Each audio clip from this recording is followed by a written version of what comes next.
success seems so far away, so I create another track just to pass the time away. Hey guys, welcome to Frank's Tech Help. Today we're going to be taking a look at the WLToys 12428 off-road dune buggy. So just got this puppy in and get a little look at the outside of the boxes. There's some of the various models, and this is the one we're unboxing today. So let's go ahead and jump right in. Let's get the cover off here.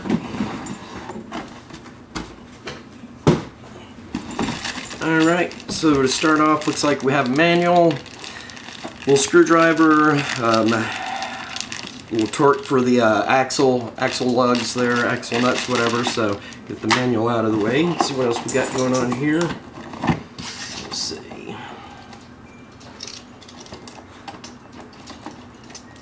I'm just going to cut straight through the cardboard on this here. The other side.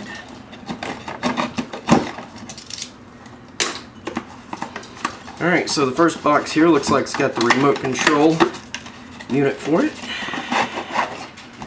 And that's pretty much all that is in that one. So, nice little remote control here. Go ahead and pop the battery cover, see what we're looking at. Yep. Looks like we're using 4 AA batteries in that. Throttle control. On and off switch back here. Looks like it has a channel selector or a actual mode selector right back here. We'll figure that out in just a bit. Pretty nice design for the most part. We have the fine tuning for the steering and throttle controls right there, and it does have the turn knobs as opposed to the push button style, and then standard steering mechanism right there. So we're going to get that out of the way. And here we have the actual unit. So we've got a charger in the bottom of the box here. Going to open that up real quick. Take a peek at that. So it does look like it has a standard. A lot of these come with a balanced charger, but this just has a straight plug-in type right there. Get that out of the way. And yep, here we have the 12428 model. It is strapped in pretty good. We've got little zip ties in there, so I'm going to go ahead and cut those. Get those out of the way. Got everything unboxed. Let's go over everything real quick. So the first thing I notice is that we've got a little cotter pin right back here. It looks like it holds the battery into place. I'm going to go ahead and pop that out. And yeah, so it looks like we have a little rod right here. Looks kind of like a tuning fork pitch at the end right there, and I don't know if you can see down in there, but the battery does fall into that, goes into those 2 little grooves right there to hold the battery in. So we're going to pop the battery out. So this does use looks like 2 18650 for a total 18650 batteries for a total of 7.4 volts, 1500 mAh. Packaged into one unit there, and it does have the standard Dean's T connector on the end there with the 3-pin charging port. You can use this on your standard balance charger, or including the one that's included with it, which just basically plugs straight in right there for that. So go ahead and get that out of the way. Now on the overall, I normally like to take things apart. As I mentioned before, the difference, first thing I notice with this really is the weight. This thing is heavy, okay? And the only thing I can compare it to with you right off the bat is the HBX or the Kelly Wow 12891. And this one runs the 390 motor. This one's running a 540 motor. And I can tell the reasoning behind that because of the weight of the unit. Literally, with or without the batteries, because it uses the same batteries for what I'm doing, I would say it's about half. The 12891 is about half of the weight. And normally what I like to do is I like to pop the clips out and be able to take the top off and, you know, get to the inside of the unit like that. Well, this one doesn't have that capability. Everything is screwed into place. You see little screws along the lines here. This whole entire upper body assembly is in place. So it's a good design in general, just to make sure that, because you know, a lot of times the other car flips over, the top will fly off, you know, you got issues and stuff like that, and you have to take the top off every time you want to change the battery out. Well, this one just kind of pops into the back right here. Spare tire on the back, that is an actual spare tire in case anything gets damaged on any of your original tires. There's a lot of plastic, but there's also a lot of metal in this, so you can see a lot of the control arm support and part of the shock assembly are all plastic right there. However, it does, if I can get it at the right angle, does have metal axles inside here for that. On the drive assembly back here, the drivetrain, drive shaft is metal. It does have a plastic housing on the outside of this. The rear differential is made of plastic on the outside. The shocks themselves has metal spring, metal push rod with the metal housing, which is nice, although I do see a little kind of black plastic covering that on the upper part of that right there. So now for the shocks in general, the front does have the independent shock system as far as that goes, and it has a really unique design. I've never seen this before. See if I can get this at the right angle. The shocks actually go back into the car like that, but when you push up on this, it has like a mechanism that twists that push back on the shock whenever the tires are pushed on. So you can kind of see it right there. So now, as with most units, like I said, the control arms and stuff are all made of plastic, which we'll see. I mean, there's some play if you push on those right there.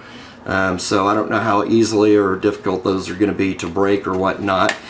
Although most of the mounts up here, the metal mounts, metal skid plate underneath right there. The rear suspension on this is not truly independent. However, I'll just push on the bars here. You can see it does have good play in there. Just kind of flex around. So it's not truly independent as far as the rear differential goes. Unlike the HBX 12891, I'll get rid of the cover here so you can see this. As far as how that works, you know, the shocks are independent of the actual rear differential, which is built into the main chassis of the body there. So this one, having this type of play in here, try to get it at various angles. I'm not sure how this is, if it's going to put extra stress on your rear drive shaft or not, as far as that goes on the overall. So we'll find out. I'll be putting it through the test and doing follow-up videos after the fact here. So other things I can notice right off the bat, it does have the 540 motor in it, as I mentioned, and because of the weight factor, I can see why it does have it, because this had the 390 in it, it probably wouldn't be very fast. This one is rated upwards of 30, 34 miles per hour, somewhere in that range. We'll find out how that goes as far as that. And it does have the light rack, so wire kind of goes up in through the center there. I'm not sure if you can see that or not, but we have 4 lights up top and 2 more lights down here on the front bar. Alright, so I've got the battery in. Let's go ahead and turn this unit on. Oh, it makes a little beep when you turn it on there. And as you can see, the headlights are, I guess they're on by default. And it does look like right here, if I can get that into the right angle, is that you do have 2 little power plugs right here where you can plug in the lights or unplug the lights if you choose. I'm going to turn on the remote here. Alright, so there we have it.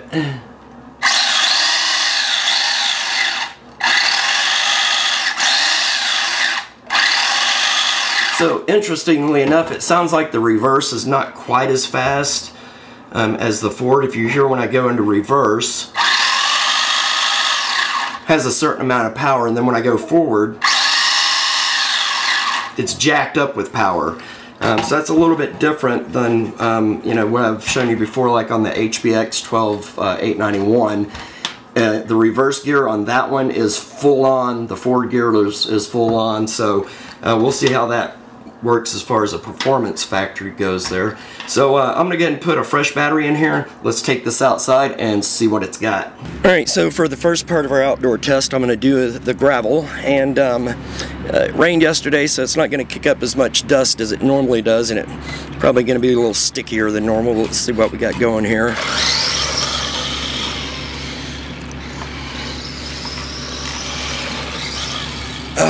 Unbelievable.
For part 2 of this outdoor test, I'm going to run it through the grass here and let's see how it reacts.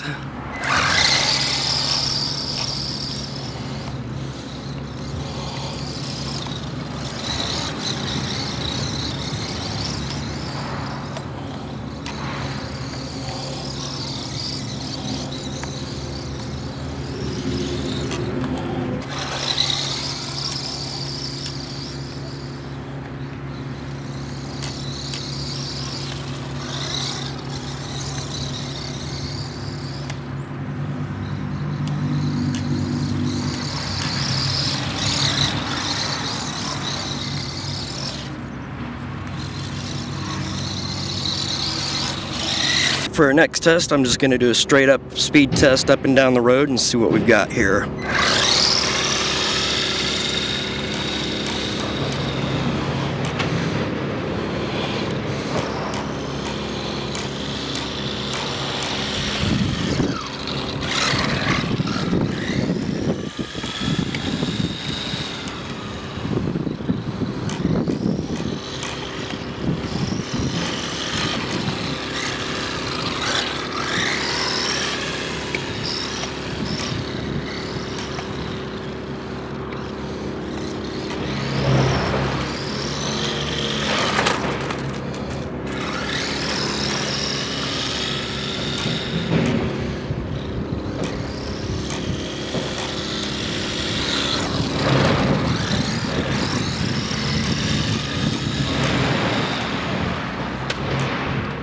Alright guys, so I'm back in after my initial outdoor testing on this vehicle, and just right off the bat I'm going to have to say I'm fairly disappointed. Now don't get me wrong, this is a really nice vehicle. The construction of it is fabulous. It looks very durable and rugged and everything. Good suspension. If you're a rock crawler and you want to do that type of stuff and you're just kind of cruising, doing slow, whatever, this one's fine as far as that goes. But if you're looking for speed and fun, this is not your vehicle. The reason I purchased this one is because it was, everywhere I've seen it's been rated for 50 kilometers per hour, which as you know is roughly 30, just over 30 miles per hour. Well, this vehicle absolutely will not do that. And I'd say at best it did about 20, if you're lucky. It might do that. I've seen it multiple places rated at 50 kilometers per hour. That's a good, should be 30 to 34 miles per hour. But I gotta be honest with you, my Cali Wow HBX Dune Thunder 12891 is rated for 40 kilometers per hour, which is about 20-25 miles per hour. This thing books. It will blow this one out of the water any day. So one factor there, the 390 motor versus the 540 motor, this one should be a lot more powerful. And it does have the power if you're doing rock climbing and stuff like that. But as far as the actual speed power goes, it's not there. Part of the thing, like I mentioned before, the weight, this thing is well over twice as heavy as this unit is.